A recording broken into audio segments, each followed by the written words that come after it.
here's a mini tour of where I'm staying.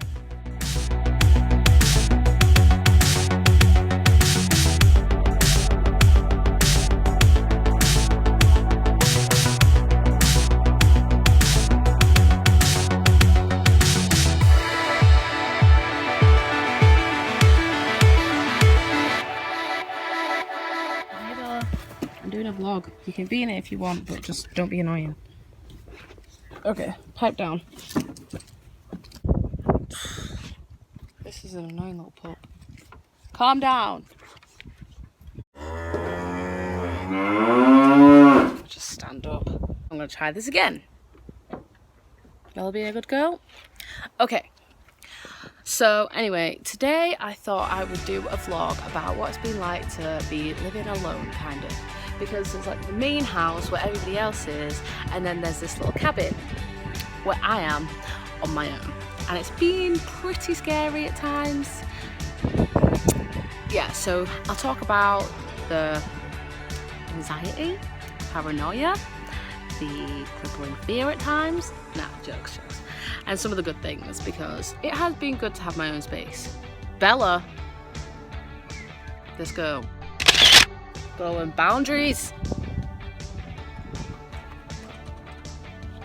Okay, let's get back to it. So I'll start at the beginning.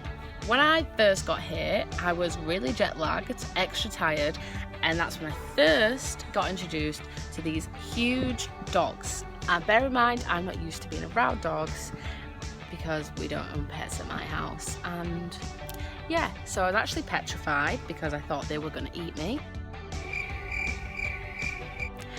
And yeah, they like to jump up as well. So I was there just like nearly crying, trying to hold it in, pretending like I was okay. But now they're alright, I suppose. They're quite cute. Stop licking me. Stop licking me. No. So yeah, I was pretty scared, pretty like zoned out. And then my auntie like showed me where I was going to be staying, which was a little cabin on my own, away from everyone else. It's not like when you're home alone in England and you're on like a terrace and you've got your next door neighbours who, if you were getting killed, you could scream, they'd come over, everything would be fine. No, it wasn't like that. It was isolated. I don't think anybody could hear me scream, apart from the dogs, which I was also scared of at the time. So yeah, that was scary. The first night, you know, I thought I was gonna die most of the time. Every little creak, I was like, right, this is the end. I'm gonna die. But yeah, so I like FaceTimed my mum, my friends, and other people to like try and cope with it, because I felt like if I was like on FaceTime, then at least they could somehow call the police or something. And that was how I dealt with it the first few nights.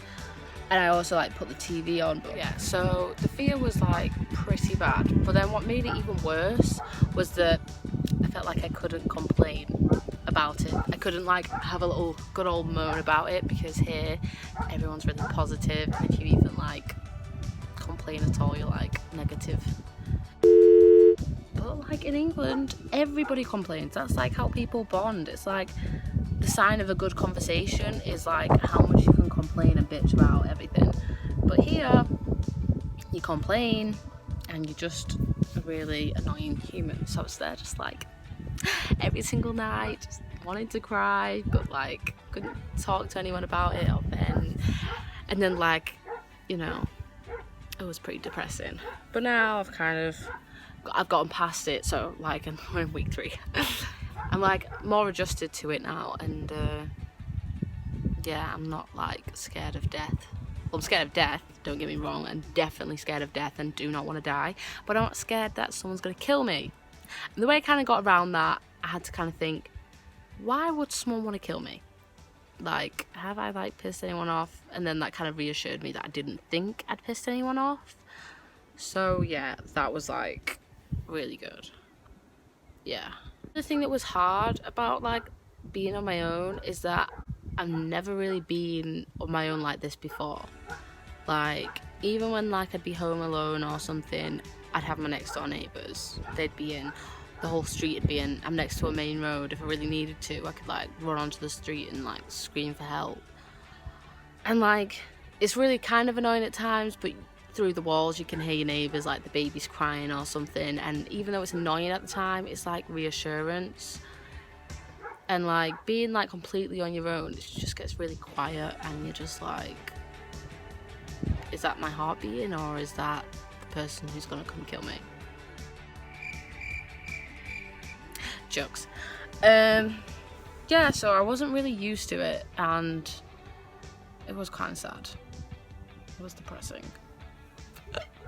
No, it wasn't that depressing, but yeah, that was something I had to get used to. And I'm quite a paranoid kind of person who's got like a lot of anxiety, and the worst part about being a paranoid person is that little thought that is telling you that your paranoia is like, could be like a rational fear. So you're like there being really paranoid. Oh my god, Marco, sorry, the dog.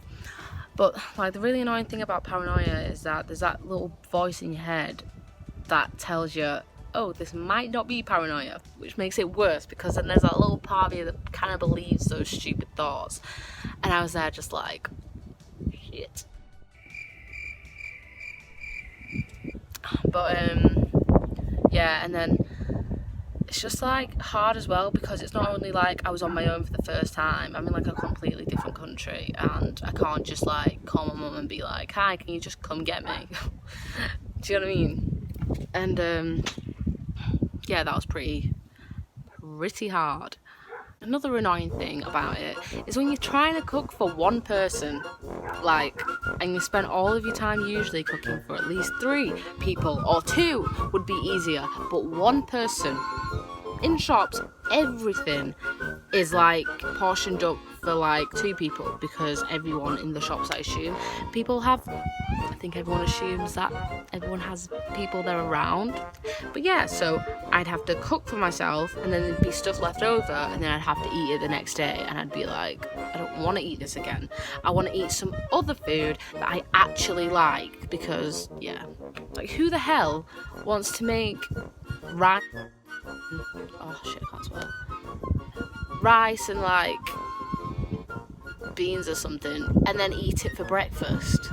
Like, why would you want to eat that for breakfast? It was my dinner. But you can't eat it for your dinner the next night, because you want something else for dinner, like garlic bread and pasta, not beans and rice again. But if you're cooking for yourself and you're not used to it, you cook for like 4 people, and then you set up for the next 4 days, and it's really depressing. And me, a paranoid person, doesn't really like eating food the day after, because you think, oh, it might be mouldy, or something might have gotten in it, or it doesn't taste the same, which is quite annoying. But yeah, so that's a really annoying thing about being on your own. Putting on music and just like singing by yourself, and then, you know, when you kind of go to like laugh and then someone's not there, like when you usually like, haha, that was so, yeah, I'm on my own. But yeah, so that's annoying and kind of sad. But I guess it means that I can just cook whatever I want to eat and eat it, and no one will judge me for it. Like the fact that I've eaten noodles for the last 5 days because I really like them. But you know, I say a good thing about being on my own is that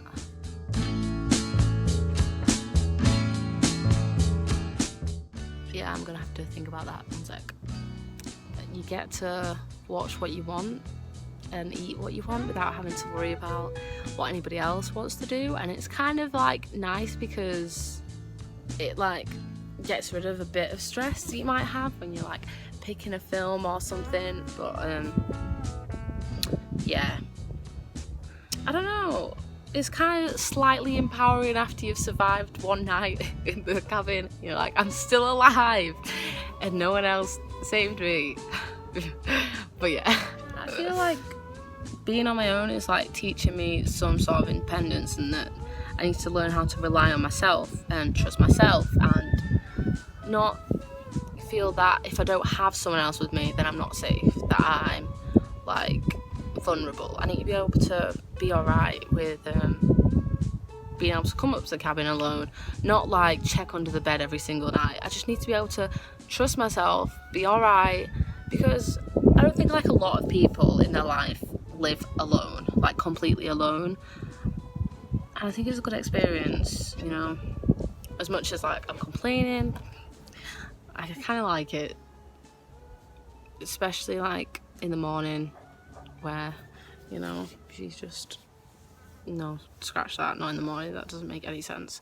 Yeah, another annoying thing that I've just thought about is having to make food. You make the food, you put the washing up in the sink, you go to sleep, you go out, you come back the next day and the washing up's still there. Because there's no one else to wash it up but you. So then you leave it again, just hoping that it'll somehow move itself. Wake up again and then you're like, ah shit, should probably wash that up before some ants come and eat it. But yeah, that's the little annoying thing. Like all the little jobs that I kind of didn't do or somehow avoided, like I have to now do them. Like there's no one to do my washing. There's no one to do that little bit of washing up for me or make the bed. No one made the bed anyway, I kind of just slept in a pile. But like now I'm kind of in the cabin alone and it's not like my cabin. I have this like need or this this need to like make sure it's tidy all the time, make sure that it's always like neat. So it's kind of good because it means that I'm now a neat and tidy person and I don't have to rely on anyone to like do it for me. I'm kind of just doing it now, which is good. But yeah, I've found that since staying up here I've become more alright with being alone. Like before, when I'd be alone I'd like try and, you know, talk to my sister, talk to my mum, just like bring up some friends. But now I'm like, I'll sit inside and I'll be alright. I don't need to like message anyone because there's no bloody Wi-Fi. Yeah, here's another one. Here's something I'm actually annoyed about. There's no Wi-Fi in the cabin, so I have to use the data, but the data on my phone, which is alright that I've got data that I can use, but I know it's going to run out and then I'm going to have to pay for some. So yeah, there's another annoying thing. The bloody data. Oh my god. It actually just hurts to think about the fact that I have no Wi-Fi. But yeah, the point I was trying to get to before I went on that little tangent was that it's good that... Yeah, it's not good. It's not good. Wi-Fi should be a human right. I stand by that. It's what helps me through life. It's what... No, jokes. No, yeah, it's good that I'm not messaging all the time and I'm not constantly like feeling the need to like be on social media all the time, like scrolling and stuff. I thought that when I got here my Instagram would look like amazing. Like I know it's really like petty and stuff, but I thought I'd have like amazing pictures everywhere and like cool edgy stuff. But that's like the last thing on my mind. Like when I'm doing all this stuff or like going to these cool places, the last thing on my mind is take a picture. And then I get home and I'm like, oh wait, I didn't take a picture, that's annoying. Or like take a video, that's like the last thing on my mind. So it's good, but it's annoying that I don't have anything to remember stuff by, but except for my memory, which is pretty shocking.